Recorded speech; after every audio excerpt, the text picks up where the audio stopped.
lot of people at Harvard do content creation and marketing. This school has been around for so long. There's not a single marketing group, which is crazy to think about. My strategy for everything that I do in life is whatever people are doing, do the opposite. The CMO of OpenAI reaching out, saying that she enjoyed whatever I was doing. It's very hard to stick to that route that you want and just ignore what other people say. You gotta climb the cringe mountain, and then sometimes I write it during class. Whenever I zone out. I hope my professors never watch this, but whenever...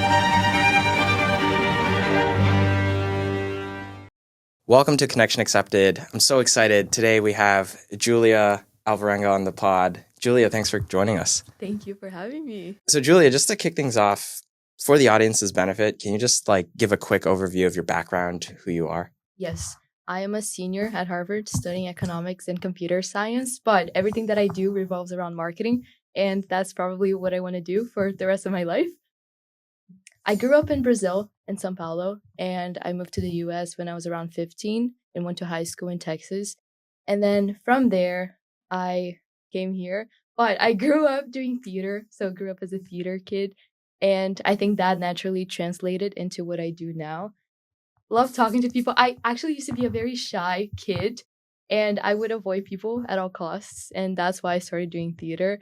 But now I feel like I can't go a day without yapping my life away with strangers every day on the streets.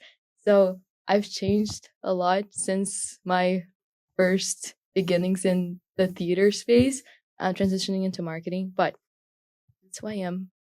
Econ, CS, marketing. Very creative. I love everything creative. And yeah.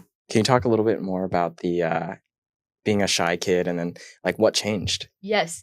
So I grew up as a model kid, actually. So I would get used to going to photo shoots and auditioning for commercials. But at home, I would go crazy and rehearse in the mirror and go around the house talking and screaming and doing all the things. And then I would get to the audition and be quiet. And I wouldn't do anything that I did at home.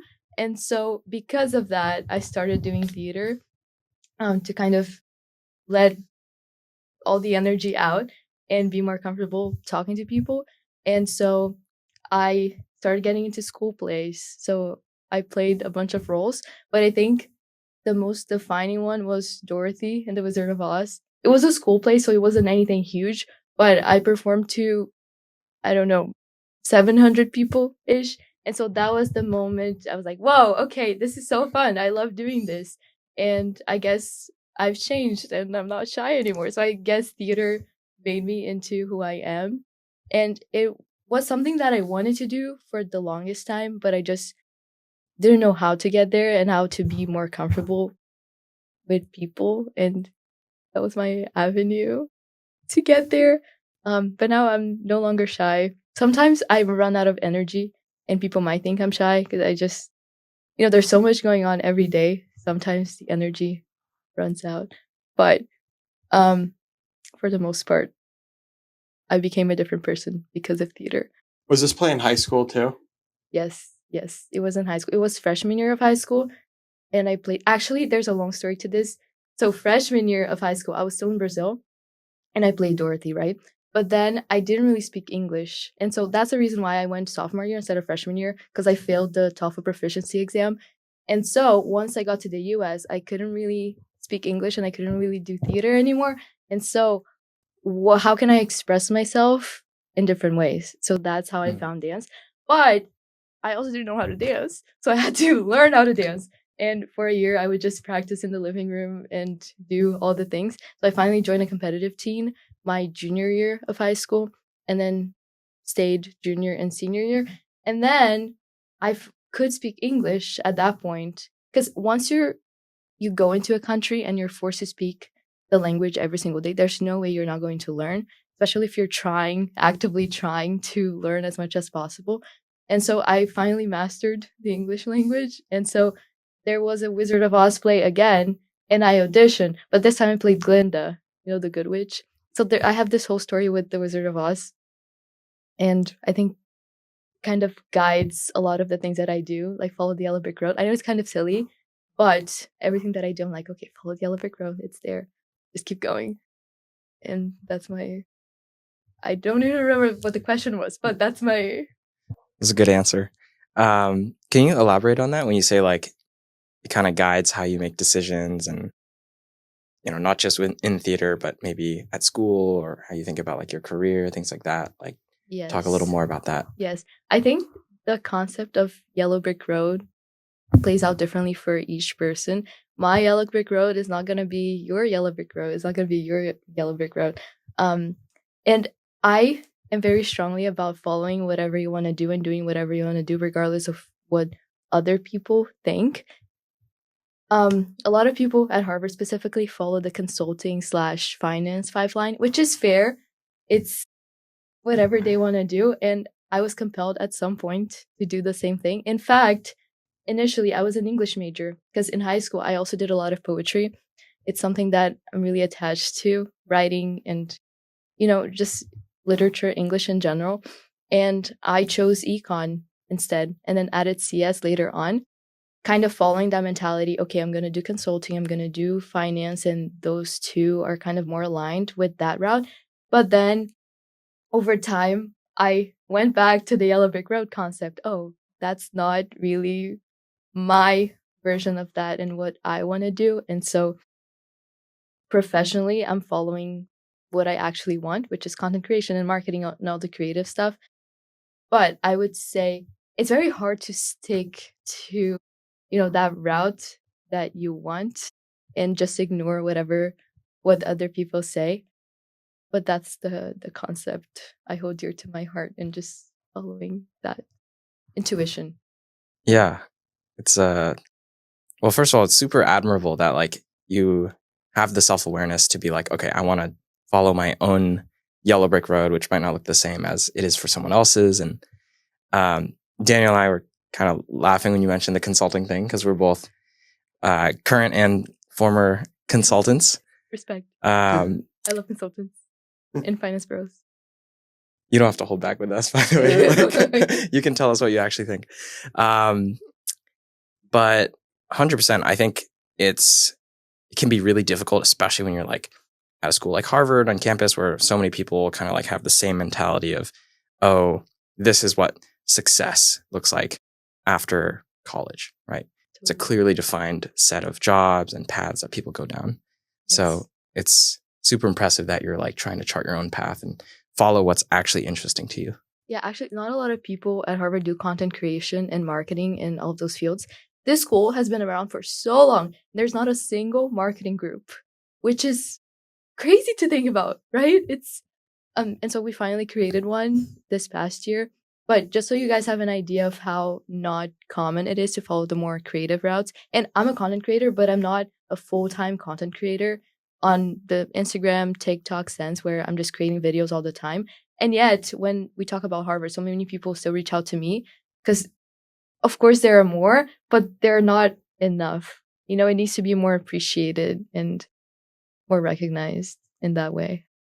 So what was it like then, first stepping foot on campus at Harvard? You're born in Brazil, you went to school in Texas, and now you're in the Northeast, which are all three very different places. And I'm sure culturally was a pretty big shock coming to Harvard too. Yes. People in the South are very sweet. I'm from Kentucky, so I get it. Yes, and very warm. And the same applies to Brazil. You're just hugging people everywhere and kissing them on the cheeks and all of those things. And here, people don't really do that. However, Harvard is a bubble, right? It is a bubble. You go to Boston, you go to Somerville, you go to these other places, and the way people behave is quite different. I feel like Harvard, because it is a bubble, people are warm towards each other and they're willing to know each other in that way. And honestly, I haven't explored Boston to the full extent. I should though. It should be a bucket list item for senior year. But cultural shock in the sense of work hard, play hard mentality. I feel like people yes, people do work a lot and also party a lot through my lens. But if we go to different schools, maybe it's not the same experience. People enjoy life much more. For example, I go back to Brazil and all of my friends are happy and they're enjoying their lives. And on the weekends, they go to the park. And it's different types of fun. Yes, different types of fun. But I feel like there's perpetual stress here before just running around, and on the weekends you're just working and doing all the things. It's an interesting experience, an interesting college experience that I don't know. I wish we could go to different colleges and live a year in each college to see how it feels like and take something from each. Might be a hot take, but That's one of the reasons I love visiting. So I went to Brown, not too far from here, and I had some similar experiences to you. Well, it's not quite as intense as Harvard, but when I would visit my friends at schools like South Carolina, I would have the best time, and it would just be a totally different experience than you can get at Harvard or Brown. Although the Harvard Brown game is pretty fun. Yes, I should have gone. Oh, see, here's another thing: we have zero school spirit, which is so sad. The only football game people go to is Harvard Yale, the one that most people go to. And it's so much fun. People have so much fun. Now imagine if we had that every weekend or at least twice a month. I don't know. It would be a fun experience. I wish we had that. I think what you're doing with content though is really putting a different perspective of Harvard, and you're trying to make some of that too through your content. So I'm curious, when you start to step foot on Harvard, much different experience. When did you start making content and realize that this is a passion of yours? Yes. So I initially started as most freshmen do. They get here and everything is magical, right? Oh, it's Harvard, yada yada yada. So naturally you start making content. So that's how I started on TikTok. Right away. Right away. Like pre-orientation, I started making videos about the arts pre-orientation program. But back then I had zero experience. I didn't know what would resonate with people. So I was just showing daily life. And from there, I was also on the dance team my first semester. And I also started making content about that and started vlogging on YouTube as well to show, yes, YouTube, a day in the life of what people do here. But there's a stigma against Harvard influencers and Harvard content creators. And that, okay, I don't really care about what other people think. I just filter everything and just go on with my life.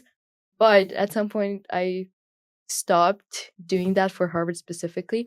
But I mean, on my personal channels.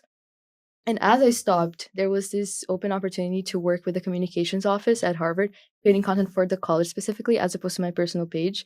And so I joined them and started making content more, not to promote myself, but to promote the school. And I feel like I learned a lot there. And that's finally when I realized, oh, I really like doing this. This is so much fun. I'm meeting so many people every day, just going around and introducing myself and getting them involved in the content creation process. But something that I struggled with a lot was getting people to be on camera. I would go around, oh, do you want to be on a video? No, thanks. Or, and rejection. I would struggle with rejection a lot in the beginning, but over time, I got used to it. But that's how I started. And then after communications office, there's another office that takes care of all 12 schools as opposed to just a college. Initially, it was just Harvard College. And then I joined them. And then I started meeting even more students because now we're talking business school, Harvard Law School, medical school, all. The Harvard school is not only the college. And yes, and that's how I went more and more and more deep into the content creation. What advice do you have for someone who maybe they're a student right now and they want to make content, but they're kind of like either afraid to be on camera or they're afraid of kind of like the stigma around student content creators or just like someone who has an online presence? Like, what advice do you have to those people? This is the most cliche advice ever, but you got to start somewhere, right? It's going to be cringe. And I'm sure a lot of people have heard of the cringe mountain. You got to climb the cringe mountain. And then once you're up there, it's very nice and you're just, okay, I made it. But the process to get there is very difficult. And it involves posting a lot of videos that will most definitely flop, that people will most definitely talk about. But it's also finding your content style is something that is very difficult to do, yet very valuable. And everyone goes through the process. Initially, you're not going to have the perfect title, the perfect captions, the perfect visual assets that will come naturally after a lot of videos. but starting somewhere and also not waiting for daily inspiration to hit. I had this thing where it was called Deep Thought of the Day, where every day I was supposedly, I was going to record a video every day with a deep thought that I had that day and post it on the following day. Guess what? I didn't have any deep thoughts because days go by and I was just waiting for inspiration to hit, or I was seeking for inspiration in places that don't really inspire me. For example, walking from here, I take classes in this area and it's quite far from the main campus. And I love walking, and I feel like walking is the creativity you get from walking is just insane. Much more than just sitting down with a whiteboard and some markers, right?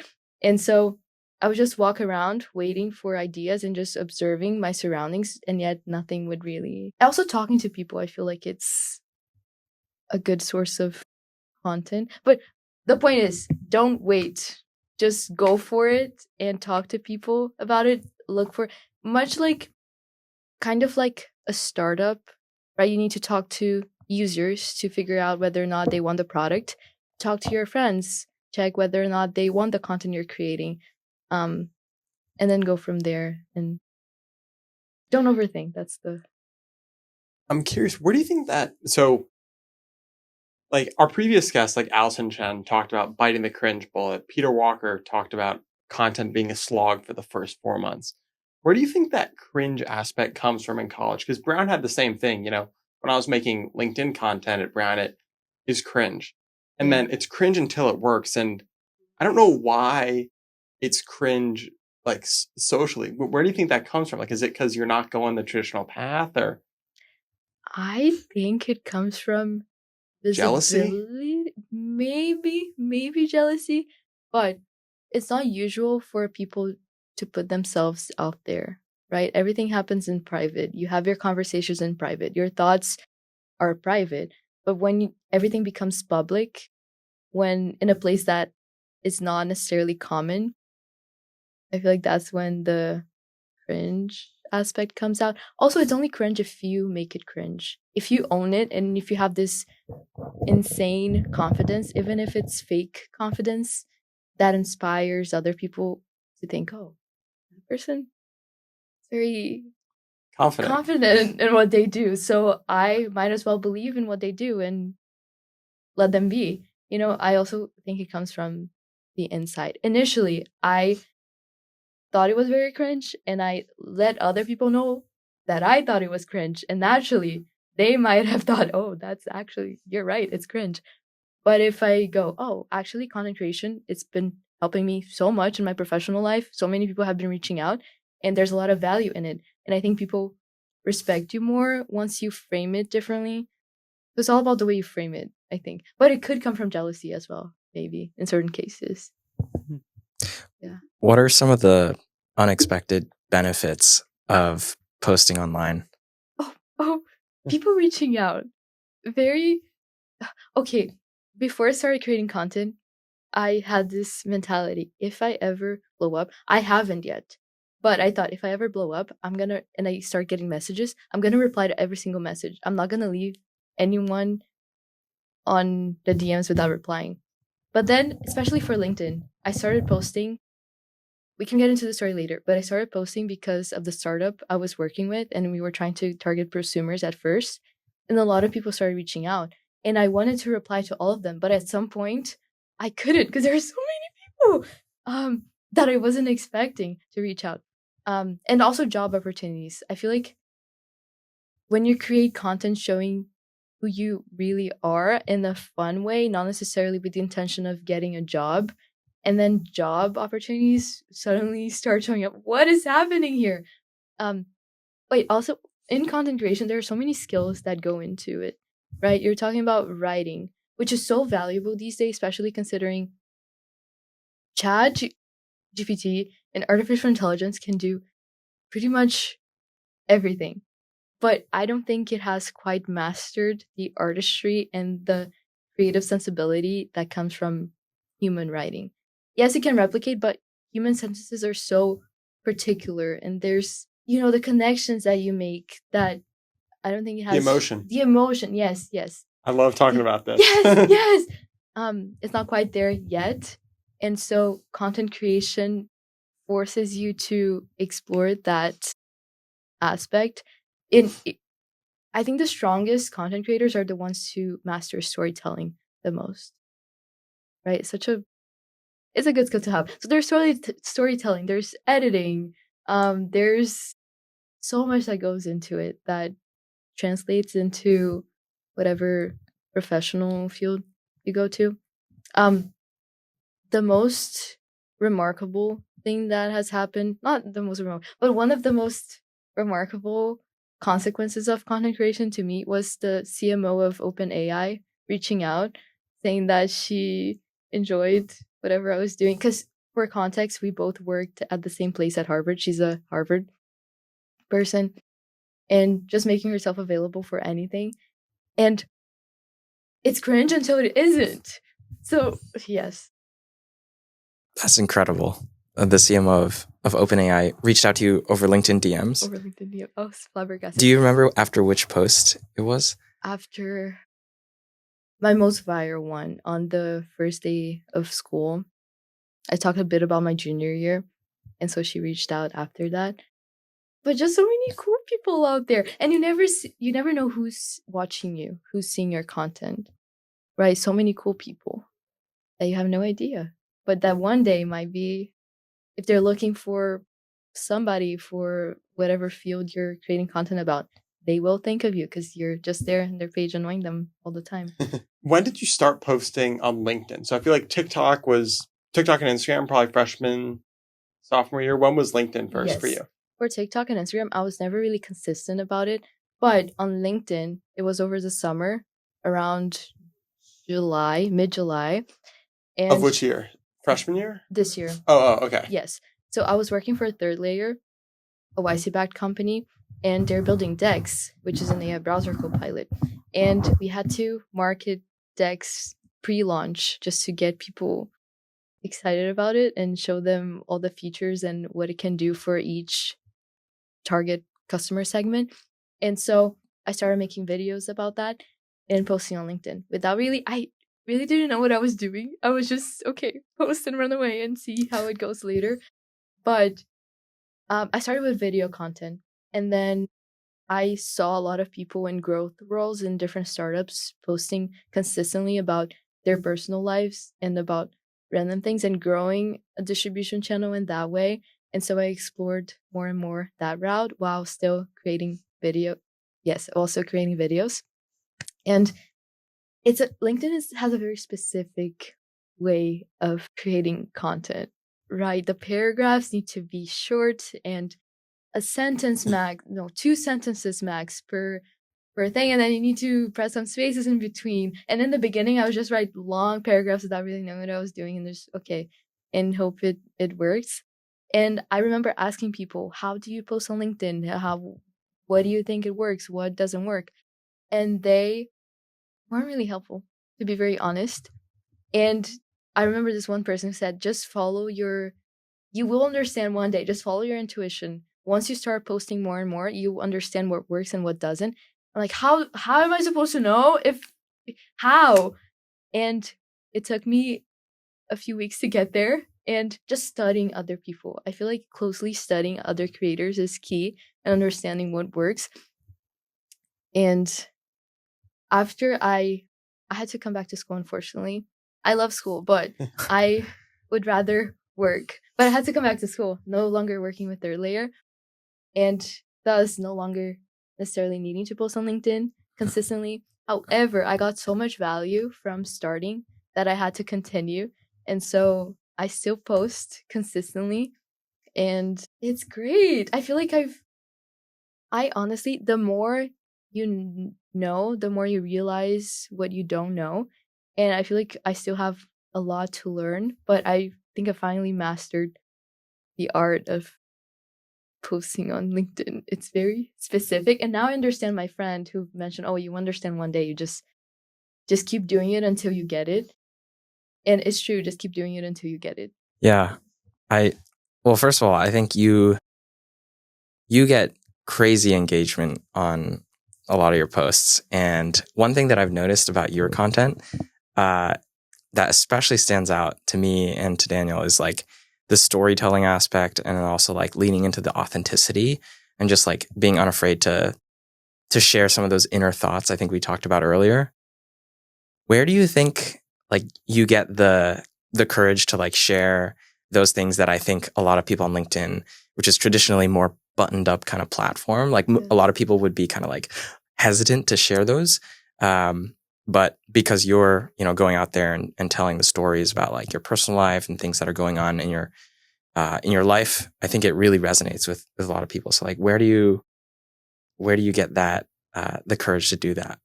My strategy for everything that I do in life is whatever people are doing, do the opposite, and it will work out. If your competitors are all doing this one thing, do something else that's not necessarily better, but that will most definitely set you apart. And other people, if it's good, other people will follow. So at first, when I first started posting, I had no idea that this would work out. But also, as someone with a marketing background, for everything that I do, I A/B test. And so just testing things out until the one thing hits is key. And for the storytelling aspect more specifically, I have no filter.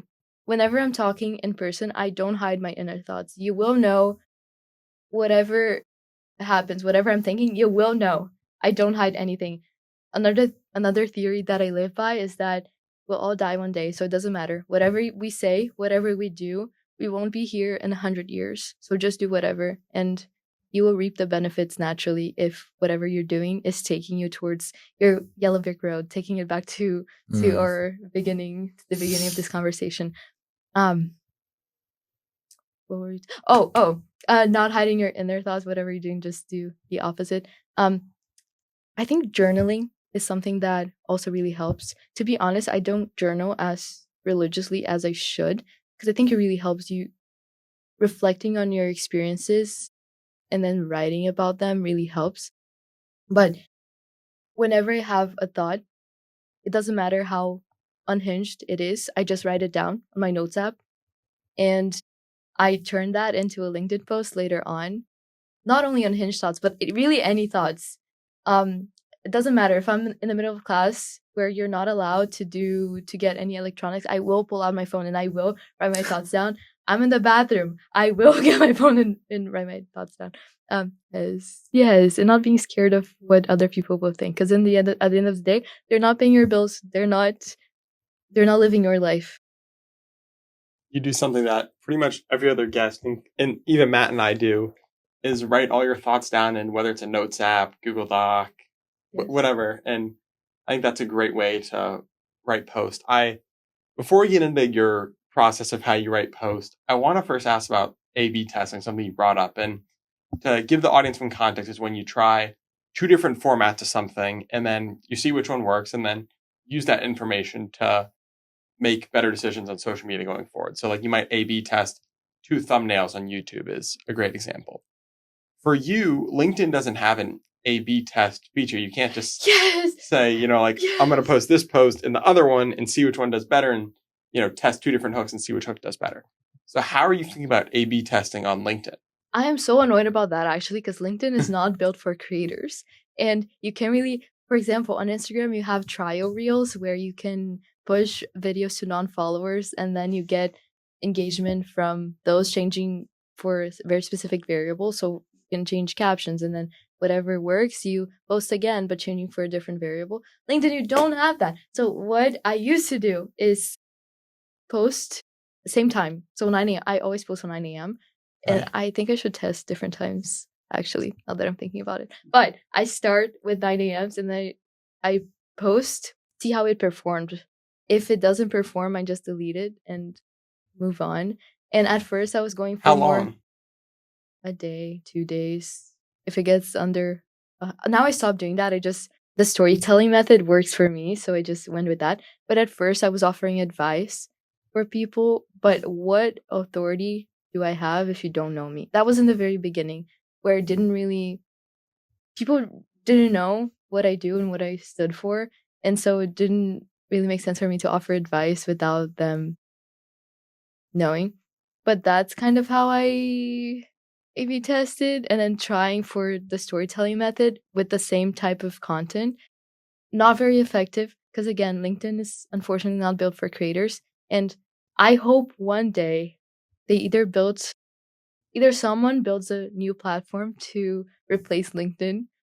Oh, No, please. Yes. I don't think you should do it. You gotta do it, please. Or LinkedIn pushes more features that accommodate for content creators.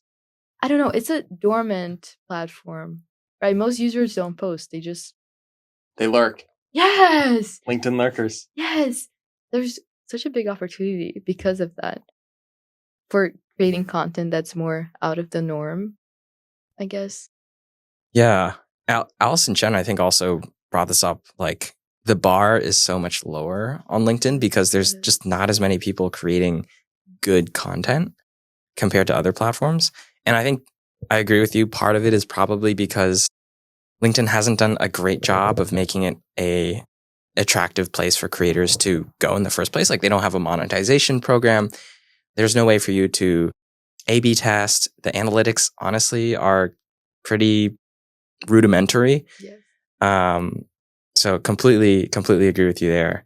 But want to like switch gears to like more tactical stuff. When you decide, okay, I want to post about this idea in my notes app today, like, what's your whole process with writing that post? Yes.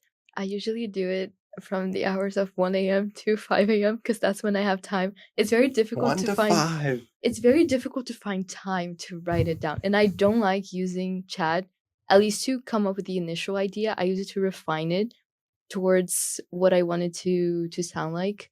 But to begin with, I want it to be very original. And so you gotta sit down. I usually go for walks. I really like walking and writing, but sometimes I just can't at 1 a.m. So I gotta be in my dorm on the floor. I never sit on a chair. I always go to the floor and just write it down. Actually, pen and paper really helps, but I don't always have time for that. So I think of a story. It needs to be, it's not always interesting enough. And when it's not interesting enough, sometimes I scratch it. Sometimes I think of ways of making it more interesting.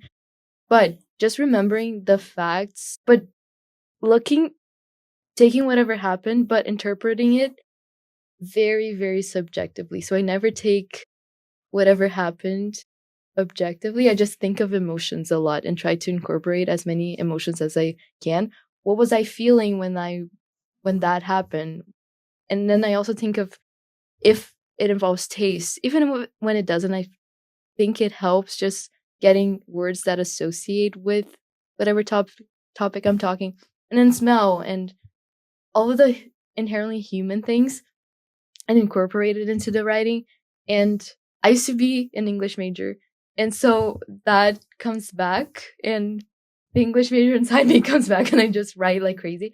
And actually, whenever I don't write, I just take my voice memo, and just talk it out loud. That also helps in the writing process. And I just copy the transcript, refine it a bit more, run it into Claude. Secret revealed. I do use Claude sometimes for refining it. And then I schedule my post for the following day at precisely 9 a.m. or 9:15. It depends. I think all of us and all of our previous guests literally have a very similar Really? post-write process to you. Like, we'll have an idea, we'll write it down, we'll voice memo it, whatever it is, get the transcript, edit it ourselves, use ChatGPT, Claude, whatever to trim it down. Yeah. I think it's not cringe to use it. It's just a tool. You know, just like people think making content is cringe, using AI shouldn't be cringe. Like, it's a tool out there. Like, you shouldn't be self-conscious about saying, oh, like, I use Claude to edit my stuff. It's like everyone does it. So exactly. But so yeah, you write it, and then sometimes you look at it with a fresh pair of eyes. That's something I like to do. And then you schedule post it. Yes. It's very difficult to find time. That's the problem. Sometimes I write it during class. Whenever I zone out, I hope my professors never watch this, but whenever I zone out, I just write and go for it. One thing that I noticed was you said you really focus on like the emotions and thinking about how was I feeling during this particular moment. And I think you hit on a really important point about storytelling, which is that it's not just a regurgitation of the facts of like, this happened, and then that happened, and then this. It's like the best storytellers in my experience are people or content creators who are able to really like immerse themselves in, okay, like these were the inner thoughts that like I was thinking. I was having like an oh shit moment, or I was like, how was I physically feeling? My stomach dropped, or, just these like very visceral, like gut reactions and feelings that everyone can relate to. Doesn't matter who you are. Yeah. And I think, it's at the end of the day, it's showing, not telling, right? Yes. You're really focusing on those emotions and how you're actually feeling. So I think that's right on the nail. Hit the nail on the head right there. I feel like reading fiction really helps. I don't read fiction. I think I should read more to master that storytelling with emotion aspect of posting. So if I could recommend anything to anyone trying to create content that feels more authentic, is reading or listening to audiobooks, though it's not the same, the reading. I think emotion is huge because ChatGPT can't nail it. Claude can't nail it. Like, that's what makes us human. And at the end of the day, aren't posting, like, you're posting to other people on LinkedIn. No, I probably should improve my posture too, but I'm chilling and sweating. It's pretty hot in here. So you're basically, and one thing that is kind of different about your process, I think, is that you mentioned sometimes you try to like write it on paper as opposed to like just typing on your phone, on your laptop or your phone even. Why do you think you prefer to do something like that? Is it related to like the journaling thing, or? I think you're forced to think more deeply about things when you write it down, because the process of deleting is more, it takes more work for you to pick your eraser, and as opposed to just quickly clicking a button and everything is gone. So before you write it, you need to think more, not only about the content and the full sentence, but for each word, you got to think very specifically about what words you're picking and, going from there. That's my whole thing. Also, in general, it's because it helps with memory. So I just like writing things down on paper. Whenever I go to a meeting, you will see me with my purple note. Actually, not purple anymore, because that ran out of pages because I fully used it. But now I have a red one. So whenever I go, you will see me with my red notebook and my pen, just writing things down for a memory consolidation. And yes, more generally because of memory, but more specifically for the creative process, because it forces me to think more deeply about each word to form a sentence. That's what makes a lot of your content stand out to me a lot. That you're willing to say things that a lot of us think, but don't necessarily say. And it's almost like getting over the cringe factor of like why you started making content in the first place. And I think that's what makes it so authentic, and you can get so much emotion out and connect with the audience because you're willing to say things that not everyone's willing to say. And it's cringe for whatever reason to talk about it. Yes, it's scary. Not gonna lie, I post and then I run away and then I go do other things and come back. Actually, engagement matters a lot. So replying to all the comments. So I do come back to reply to the comments, like, and then run away in the first hour, or how? In the first hour. Okay. I read somewhere that you should reply to all the comments and engage. Us too. I haven't found the source of it. Everyone says it. Someone somewhere said it, so we do it. And I feel like it helps. Also, engaging with other people's posts right after you post, I think really helps.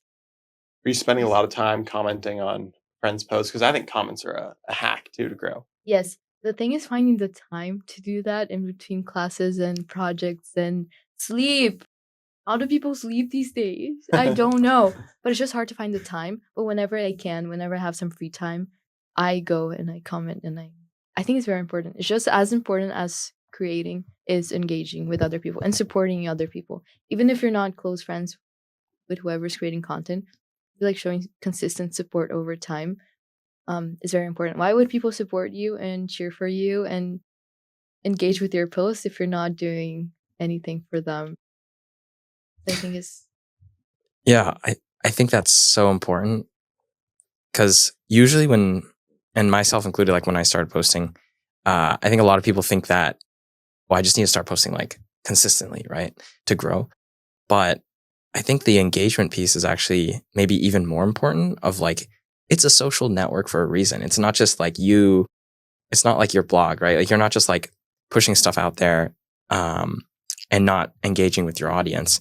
And so I feel like commenting, engaging, DMing people, like building genuine relationships on LinkedIn is something that more people 100% should be doing. I agree. I have this one friend, now a friend, who reached out for a Zoom coffee chat. We had a coffee chat. It was so fun, so much fun. So we scheduled a second Zoom meeting. And now whenever he posts, I run to comment. Whenever I post, he runs to comment. So finding connections in that way, even though you don't know each other in real life, but you're there no matter what, whenever the other person posts, it's very powerful. Yeah. One thing that I always say is that creating content is essentially like networking at scale. Yes. Because you're finding people that really resonate with your content. And so like chances are like you guys have similar values or beliefs, or like you're both interested in a similar topic. And it's just like much easier to find people that are very similar to you and that you'll get along with than if you were not creating content and just like, I don't know, going to, not saying like in-person events aren't good. I still think there's a place for that, but it's a lot easier to find people that you get along with. And I mean, Daniel and I, like we met on LinkedIn too. So Really? Yeah. Nice. Well, who reached out first? You remember? We have so many LinkedIn DMs that honestly, it would be so hard to go to the top. That's fair. I'm curious. I'll have to scroll up. It would take like a day to scroll up, but Yeah. because I'm constantly sending Matt profiles saying which post is good, Yeah. whatever. We should Nice. use this. Yeah. It's a good platform to make friends. Yeah.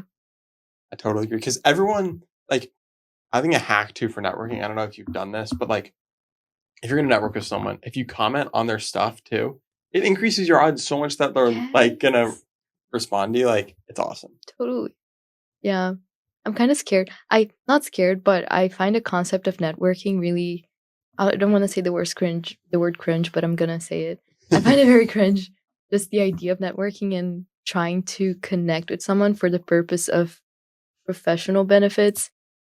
But I think also this new wave of LinkedIn content creators is kind of lowering the cringe factor and making it more acceptable in a way to reach out and try to form a connection, but not only thinking about this is very professional and you should be very serious. No, you can just be human. You can be yourself. And that's totally fine because at the end of the day, we're all just hiding behind a professional LinkedIn profile, but we're all humans and authentic in our own different ways. Yeah. There's just something, I don't know, Julia, you probably feel this way too. There's something really almost like freeing about putting your thoughts out there. I think it's because you're almost like being more true to yourself.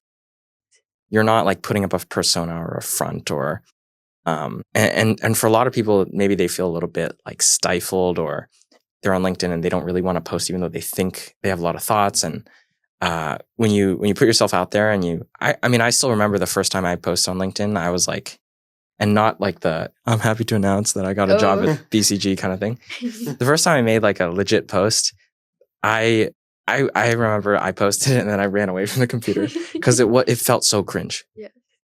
And I mean, Daniel, maybe you had a moment like that, but now you have. Yeah. But after posting like so many times, you sort of get over it.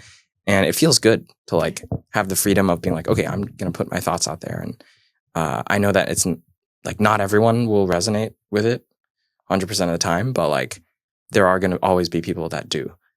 So. Yeah, and that's what matters. Just filtering whatever you don't want to hear, all the negative feedback.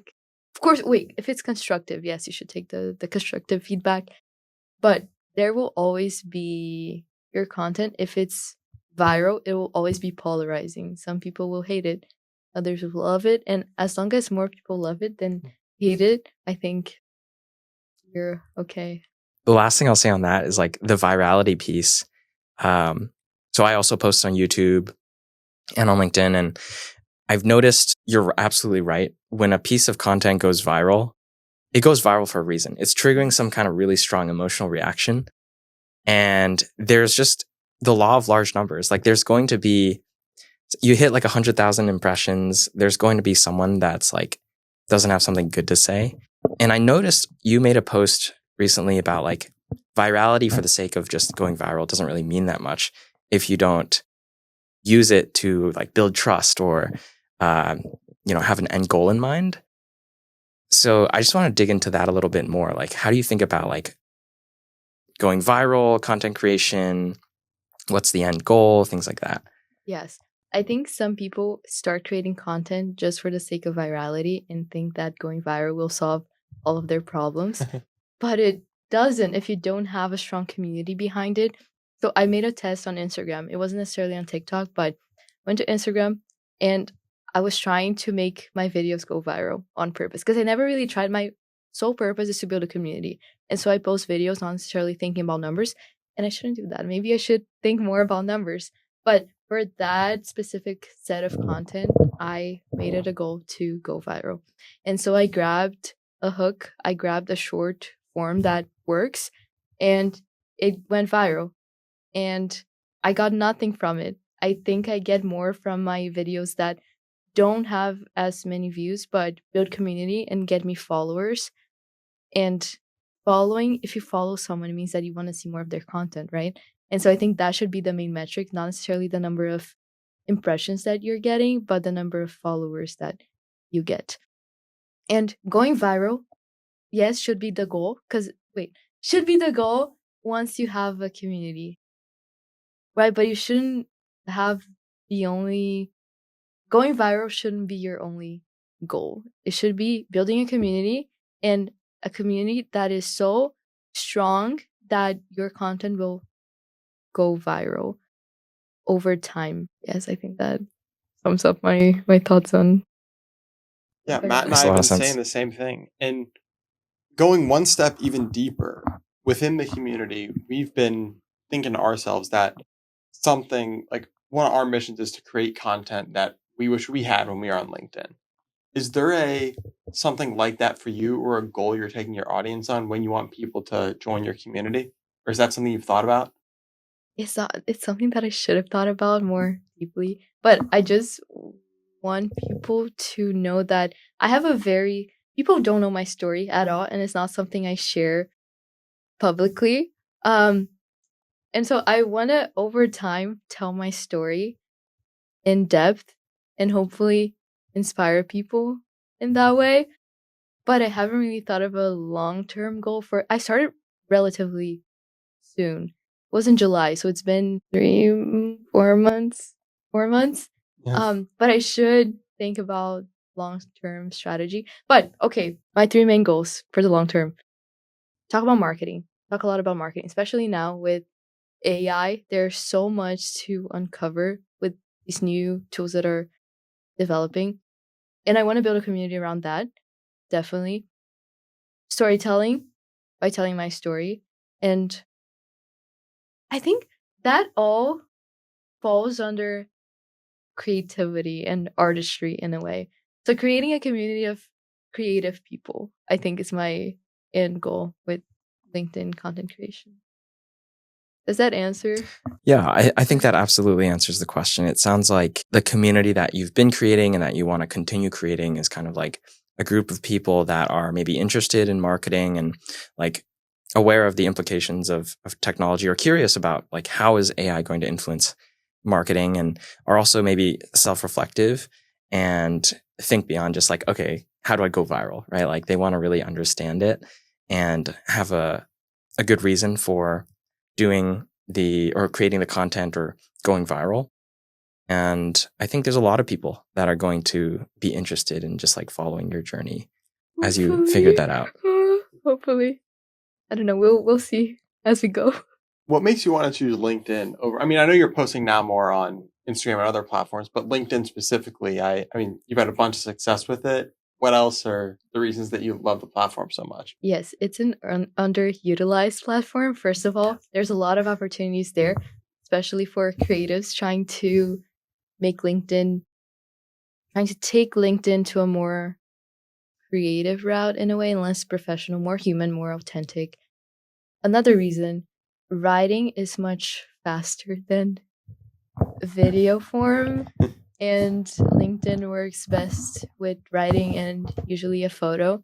And that's great because it takes 30 minutes to actually, I lie. It doesn't take me 30 minutes. It takes you at least an hour for each, but it's much faster than coming up with a script for a video, recording, editing, thinking about sound. There's so much that goes into it. It's just a more convenient way of doing it. And I just like the LinkedIn community. I actually enjoy talking to people and meeting people in that way.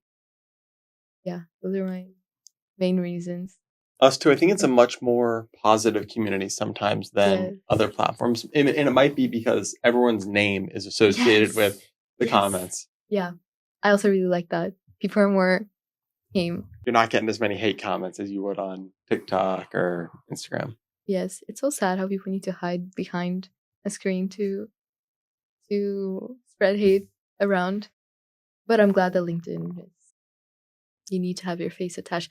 Actually, you can also just create a fake profile and go around hating on people. But why would you do that?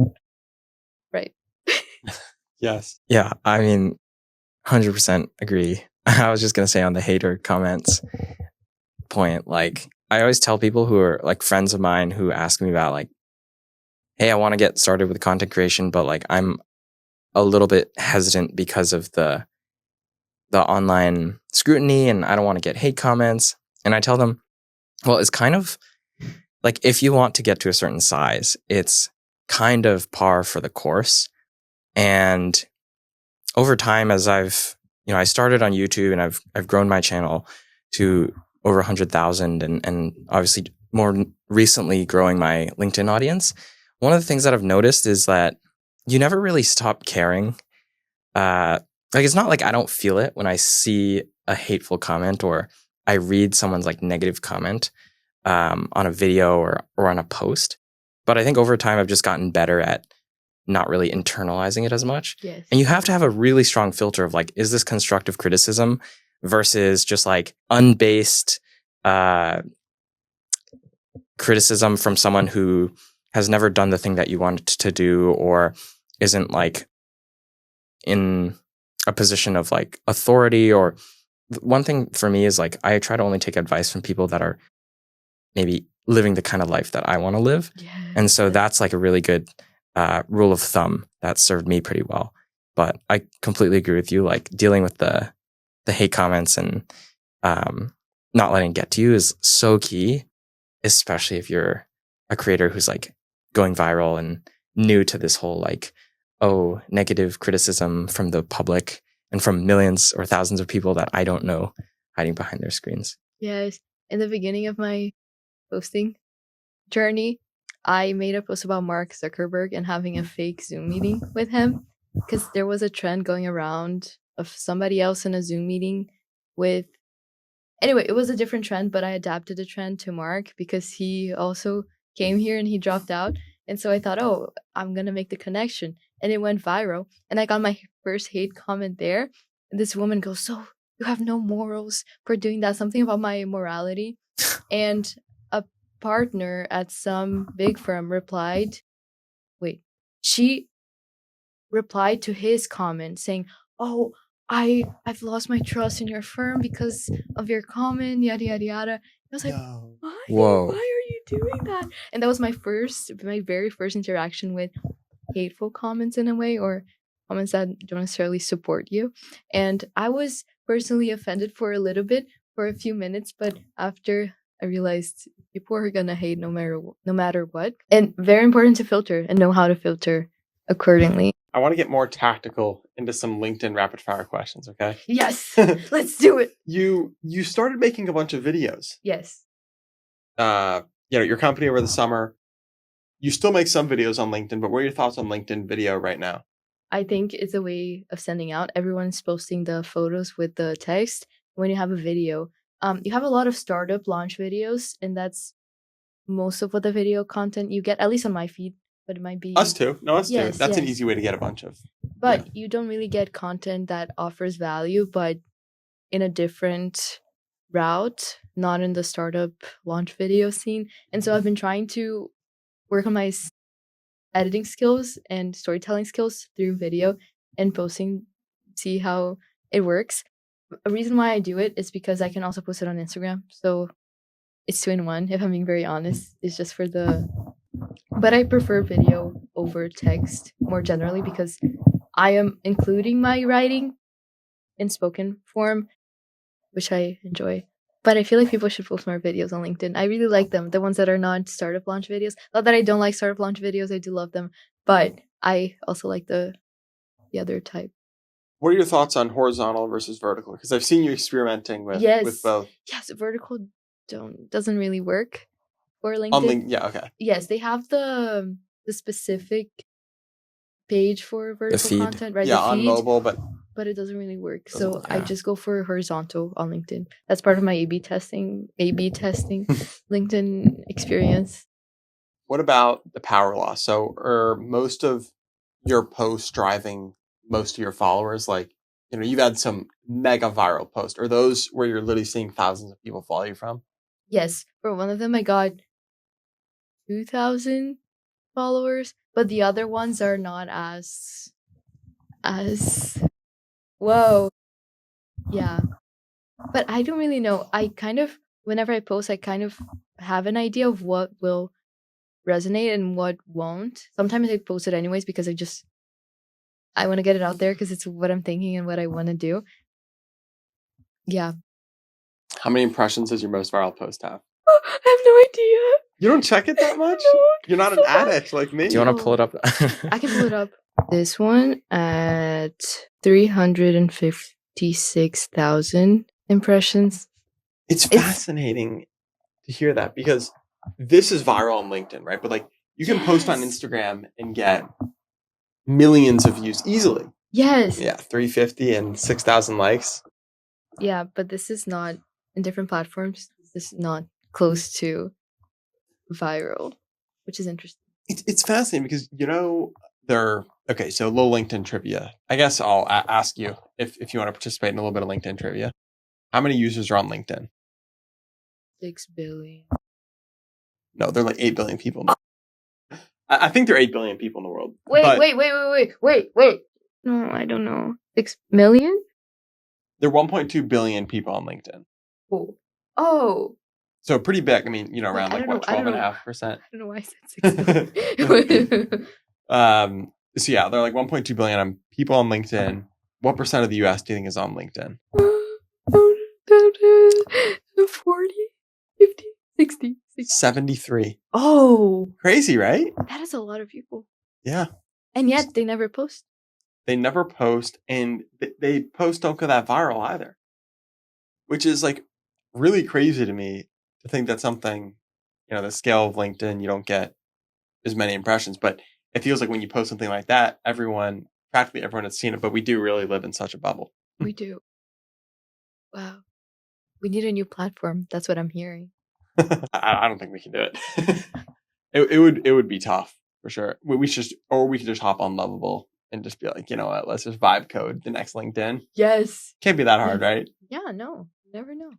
I go to Lovable, you can have an MVP in a few hours. Test it out on LinkedIn. Have your LinkedIn people test out. Could do that. What else do you think about general like profile things of having your profile? Like any tips or things that you always look out for in your profile to make it clean, whether it's the about section, your experience? My about section, since I first started, used to be not very traditional. So I remember in my about form, I wrote something along the lines of first things first, coffee, connoisseur, La La Land enthusiast. So very true to who I am as opposed to strictly professional. And I remember some of my friends going, Julia, what is this? Why are you, this is LinkedIn. Why are you doing that? And I'm like, it's who I am. It's who employers should know me. how employers should know me, right? Before I am a resume or before I am this static page with accomplishments, I am someone who really likes coffee and who really likes La La Land, right? Which might not be the best approach necessarily, but I think for the profile page, just showing who you are, not who you want other people to wait, not you know what I mean. You know You're what I right. You're mean. showing emotion. You're being authentic. It's just like a regular post for you. Yes, my banner too. I was kind of hesitant about putting that banner. It's very unserious, but it shows who I am and what I stand for. Yeah. I love it. I've never seen another one with the iMessage like that. It was very creative, I thought. Thank you. My friend, my marketing group co-founder has the same one. We're matching in Oh. that. Yeah. I actually wish LinkedIn had the option to make it a portfolio, to make your page a portfolio where it's moving and you don't have, not everyone has the same profile, so you can move things around. That would be so cool as opposed to having this one. It's also very inconvenient to click to see all the posts and then you need to scroll down. The post search feature is awful. Like, even when I'm searching my own post, I'm like, I'm either going to do the image, scroll through the carousel. It's awful. Yes. I have a lot of work to do. One of my friends in a Brown Entrepreneurship Club made a LinkedIn for graphic designers. That was like their pitch they made. Oh. And everyone loved it. They didn't end up going through with it, but it was an interesting concept. I had that. What happened? They went down the consulting route. No, not again. Yep. Is there anything else where, if you could talk to the LinkedIn CEO right now, you'd be like, please change this or please add this feature? Anything else that we haven't talked about yet? We kind of touched upon this briefly, but I would ask them to make it more creator friendly. There's a lot of opportunities to show who you are. Also, you can really edit anything that you do. For example, if you post something and you don't like it, you want to change something, you can really change a photo or you can really do anything. You can post more than, actually, I think you can, but you can't really post a video and a photo. My point is, it's very limited. Whatever you can do is very limited. Also, the text you can really modify if you want to emphasize something. You gotta suffer The through bold it. text looks so weird. Yes. Why does it look so weird? Yes. I love bold text. Too, but it looks awful. There are a lot of missed opportunities. Why? There. I'm so curious. Also, building communities. There might be. You can create group chats, and you can create. No one groups. checks LinkedIn groups. No one, exactly. But there might be a way of organizing communities more effectively than it is done currently. I think that's one of the hardest problems for creators, because even on, or not LinkedIn, YouTube, they have the similar problem. So a lot of these big YouTubers who want to have a community, they're not doing that on YouTube. They're doing that on Patreon, or they're doing it on Discord, or even Slack. Like, that's what Acquired does. Yes. And like, I understand the problem very well. And back to the page, I wish it was more, you could personalize it. Yeah. Oh, also for scheduling, if you post consistently, there's not really a central space for you to organize your content and post it and get inspiration from. You know how on Instagram you have the creator insights where you can get inspiration from creators that are similar to you. You can get tips, but you have none of that. When you're scheduling posts, how far out are you scheduling? Are you going to schedule your content for a week out? Then you don't have to be stressed that week, or how are you thinking about that? When I have time to write everything in advance, most definitely. And it's kind of annoying because sometimes I schedule for the entire week and there are people that I haven't replied to and they see my post. They're like, why haven't you replied to my message? And like, I'm sorry, I'm not actually on LinkedIn. I just, so there's that. But that's on the side. It's usually these days, especially at this time where I'm insanely busy, there's no time for anything. I just do it the day before on the 1 a.m. to 5 a.m. time frame that I have and go for it. But it happens very quickly. I just right now don't have the time to plan. I'm sorry, I talk so much. No, this is perfect. How do you spend most of your time? I mean, you've got so much going on between your marketing club, posting on LinkedIn, YouTube, Instagram, actually going to class at Harvard. School. I go to school, but I chose my classes to be very aligned with what I want to do in the future. So I'm taking a class on design, which really helps me with what I'm doing. Another one on security and privacy, which also really helps on what I'm doing. And another one on globalization, which also really helps on what I'm doing. And yes, I post a lot on LinkedIn, but I'm actually moving in silence. And I'm working on the startup, and nobody knows about it. And That's what you're so busy on. Okay. yes, nobody really. I haven't posted about it yet. But that's where most of my time goes, and it's kind of related to the marketing group that I'm running. We actually have a launch happening on November 7th, and we're Well, this podcast will be out after November 7th. Oh, So oh, this would be a perfect way to promote it. nice, nice. We're doing a big guerrilla stunt around campus. Yes, That's you guys, awesome. Hopefully, we'll see it. You're invited to come if you want. I'll repost it. I mean, I'll Oh, be yeah. close by. Is November 7th, is that a weekday or? It's a Friday, but the guerrilla stunt is happening on Saturday. Okay, well, I'll definitely be around on Saturday. Yes, yes. Okay. If you need someone in a gorilla suit, I'll even pull up in one too. Wait, really? Yeah, I'd do Wait, it. we'll chat later. Yeah, but it will be crazy, hopefully. Yeah. Awesome. It's just that idea of taking whatever people are doing and doing the opposite. That's what we're going for. And writing LinkedIn posts, that's what I spend a lot of my time. How are you going to think about marketing this startup? Is LinkedIn going to be your primary platform or? I'm building the distribution channels slowly. LinkedIn is the primary one. Yes. Yes. Also going for Instagram. Not really TikTok. I'm not a fan of TikTok. There is value in it. I see the value, but I'm more on LinkedIn and Instagram. I'd do the same thing if I were you. I mean, I don't even know if it's a B2C or B2B, but I'd still do it. I mean, I talk about this all the time. I feel like probably way too much, but I had a B2C startup over the summer that went from 0 to 10,000 users in 8 weeks because of posting on LinkedIn. Oh, yes, LinkedIn. Yeah, it really helps. Yeah. Yeah.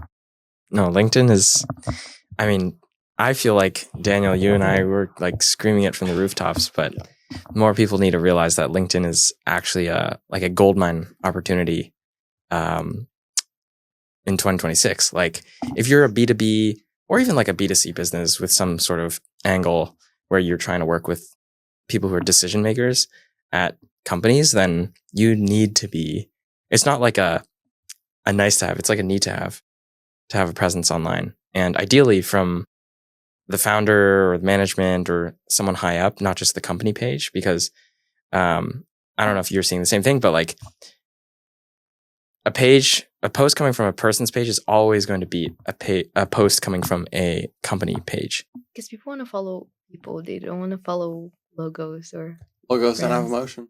Yes. As I mentioned, I had no idea what I was doing before I started.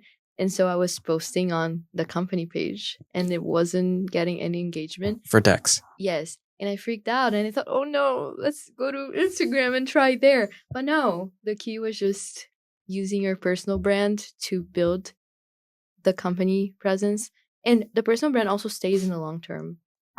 Whoever you interact with in the future, the first thing that they do is likely Google you. First thing that they'll see, a bunch of your inner thoughts and all the wonderful things that you do that are not really in your resume. Julia, before we get into good idea, bad idea, is there anything else you want to tell the audience about? Oh, just go for it. Don't really overthink. It will be awful in the beginning. Just study. I think studying what other people do is key. Take your favorite creators, follow them closely. See what works, what doesn't work, and then go from there. But just remember that we're all gonna die in 100 years and nothing of this will matter. So why not just go for it and build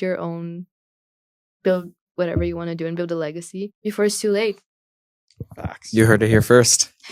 All right. So Julia, I've got 6 very official good or bad ideas, up to your deciding here.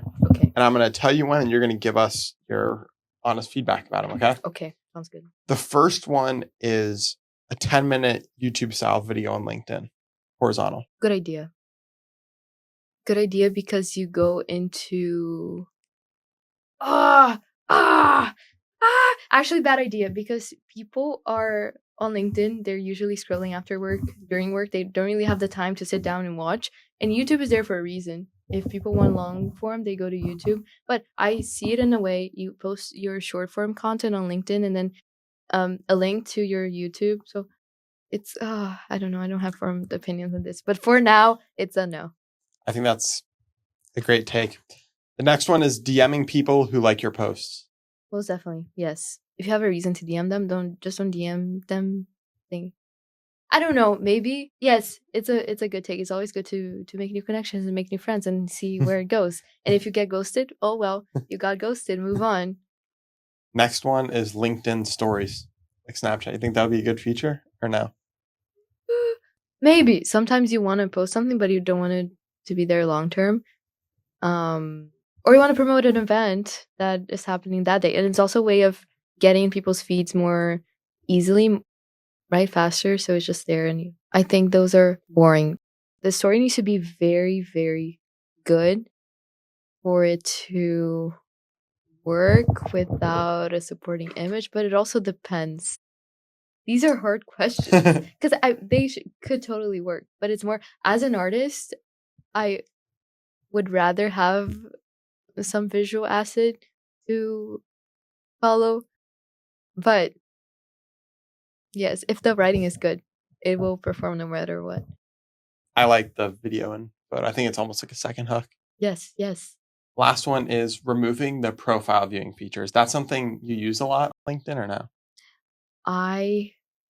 You're a stalker? Actually, I am a stalker. I have mine on private mode, so I don't want people to know I stalk them because I actually stalk a lot of people every day.